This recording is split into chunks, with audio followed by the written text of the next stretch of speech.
Oke teman-teman, kali ini aku mau mereview bagaimana yang ada di Museum Mandala Wangsit ini. Karena di sini aku terbatas di sini. Karena ada beberapa tempat yang hanya boleh foto atau video. Jadi ada di dalam tadi udah ada, tapi banyaknya di luar. Oke, mau tahu seperti apa videonya?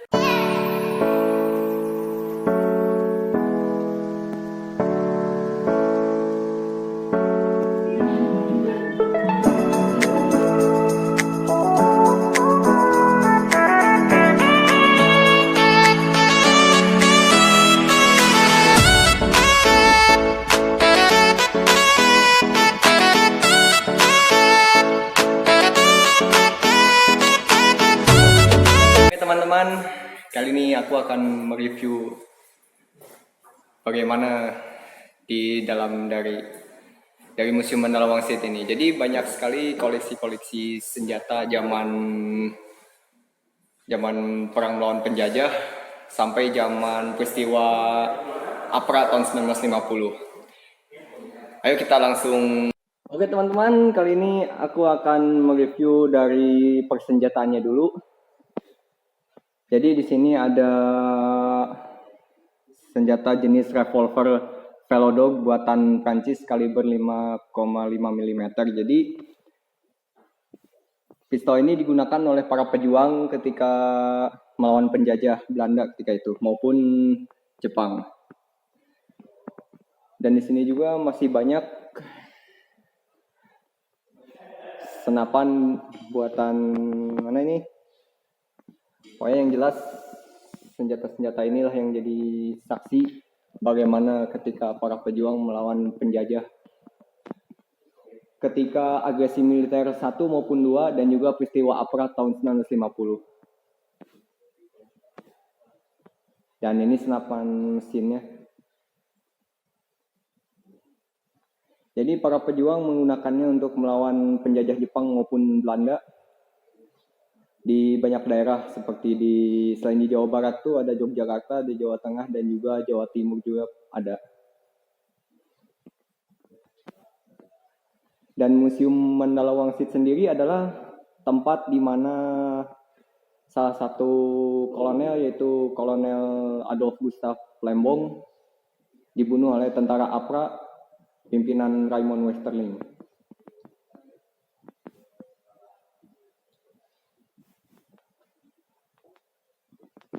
Dan masih banyak senjata-senjata dari zaman Belanda maupun Jepang yang tersimpan rapih di museum ini. Dan ini adalah foto sejarah ketika Pak Dirman atau Jenderal Sudirman ataupun ada Wakil Presiden pertama Muhammad Hatta dan para pejuang lainnya memperjuangkan kemerdekaan di negeri ini. Dan di sini terlihat Bung Karno, Presiden pertama Indonesia pun berpidato di lapangan Ikada. Kalau yang sekarang itu adalah Monas. Dan di sini juga ada foto sebuah delegasi Komisi Militer dari Qatar.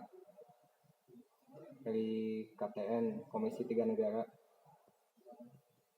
menyampaikan salam perjuangannya gitu, kepada para pejuang Indonesia.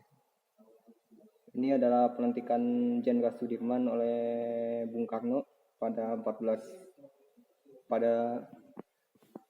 Februari 1947 di Yogyakarta. Dan di sini Panglima Sudirman diabadikan bersama dengan pucuk pimpinan TNI lainnya seperti Pak Urip Sumoharjo tanggal 15 Februari 1947 ketika itu. Teman-teman, kali ini aku mereview bagaimana baju atau jas para perwira TNI ketika zaman perang dulu waktu melawan penjajah. Jadi ini tepatnya adalah bajunya Pak Dirman waktu berjuang bersama para pejuang lainnya gitu. Dan ini adalah lencana dari pemerintah Indonesia kepada para panglima tepatnya. Dan di sini ada tanda-tanda pangkat TNI dari masa ke masa juga. Dan di sini ada foto-foto pasukan Siliwangi yang berjuang melawan penjajah, dan di sini melawan gembong-gembong PKI pimpinan Musso waktu itu. Dan di sini juga masih banyak foto-foto para pejuang kita dulu ketika melawan penjajah. Dan ini adalah lukisan ketika Bung Karno, Presiden pertama Indonesia, menginspeksi para prajuritnya bersama Pak Dirman waktu berada pada tanggal 18 April 1948 di Klaten waktu itu. Dan seperti ini lukisannya. Jadi ini adalah inspeksi waktu pengamanan disebutnya pemeriksaan pasukan hijrah Siliwangi di sini. Oh maaf, ada juga Kolonel Nasution pun ikut menginspeksi pasukan hijrah Siliwangi ini. Jadi memang masih hijrah dulu. Jadi untuk melawan Belanda ketika itu mempindah dari satu daerah ke daerah lainnya. Oke teman-teman, kali ini yang aku videokan kali ini adalah peta Long March atau peta perlawanan para pejuang RI ketika itu melawan tentara Belanda. Jadi seperti inilah petanya. Jadi yang tanda merah ini perbatasan ya provinsi lah. Jadi yang di tanda bintang ini adalah tempat-tempat perlawanan dan ada pesawat yang menjatuhkan bom. Berarti ini adalah lokasi di mana bom itu jatuh. Bom Belanda itu jatuh di daerah Salem kalau di sini. Dan di sini juga banyak sekali daerah-daerah yang menyerukan perlawanan terhadap Belanda. Oke teman-teman, kali ini aku sudah mereview yang di dalam. Sekarang aku akan mereview di luar Museum Mandalawang City ini. Moto seperti apa? Ayo kita langsung. Ini adalah kendaraan taktis panseringan buatan Kanada tahun 42 sampai 45. Jadi ini adalah kendaraan ini digunakan Belanda pada saat agresi militer Belanda tahun 47 dan pada bulan Agustus ketika itu. Jadi ketika itu melancarkan aksinya tentara pelajar batalion 3 Kompi Tasik waktu itu ikut berusaha menahan Belanda gitu yang ingin ke seperti inilah, yang ingin ke Ciamis dan Tasikmalaya gitu. Di pertempuran itu terjadi di jembatan Citanduy, di batasan kota Ciamis, Tasikmalaya. Jadi seperti inilah tanknya. Buatan Kanada ini. Dan dipakai oleh Belanda ketika itu.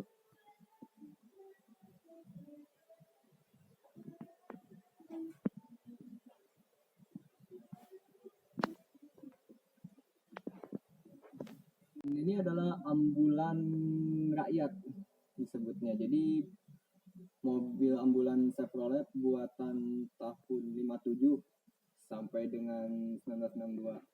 Dijuluki si gajah atau si dukun. Jadi ini adalah ambulan di mana ketika itu digunakan membantu tim kesehatan menyelamatkan para korban keganasan DITI pimpinan Kartosuwiryo waktu itu di Jawa Barat dan membantu jalannya operasi militer di Kodam 3 Siliwangi dalam menumpas DITI Kartosuwiryo ketika itu jalan di daerah Cijapati, Cianjur waktu itu. Ya seperti ini ambulannya. Dan memang kehalang gitu.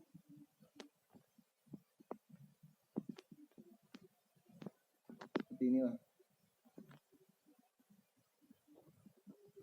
Dan ini adalah meriam 25 PDR 88 mm. Jadi buatan Inggris panjangnya 2350 mm dan jarak tembaknya 12.250 meter. Jadi meriam PDR ini digunakan ketika menumpas rakyat Maluku Selatan di Maluku pada 1959, PRRI di Sumatera dan Sulawesi, dan DITI pimpinan Kartosuwiryo di Jawa Barat. Dan meriam ini jadi saksi bisu. Jadi seperti ini meriamnya.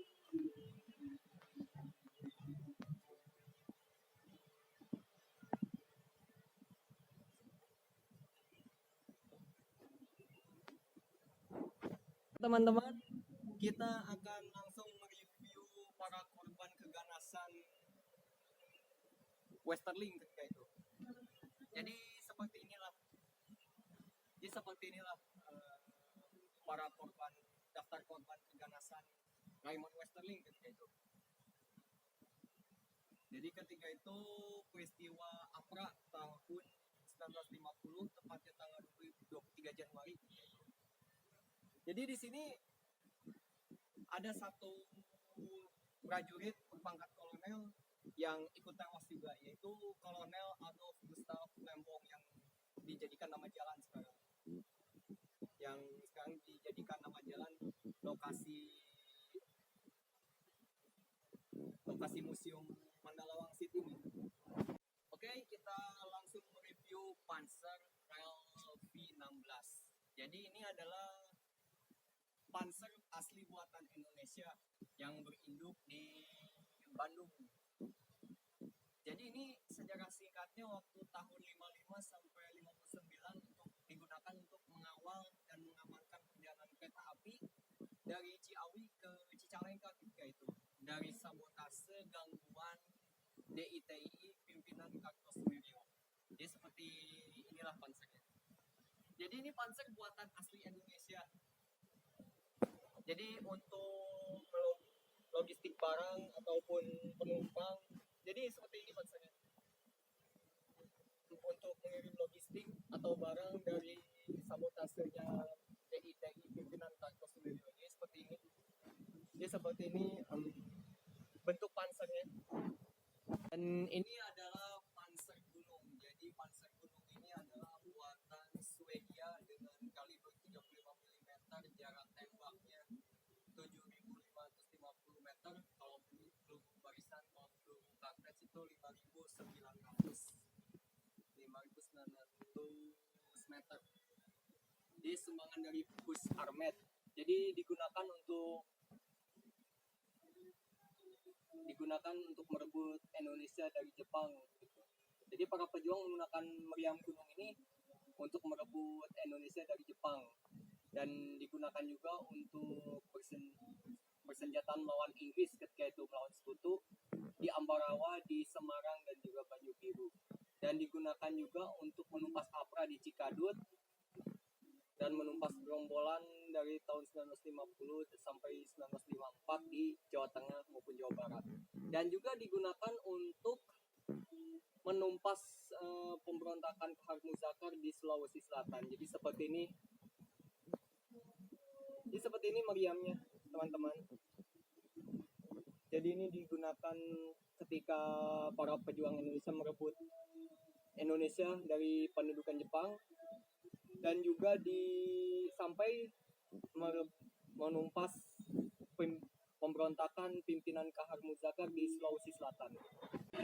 Oke teman-teman, begitulah singkat cerita di Museum Mandala Wangsit ini.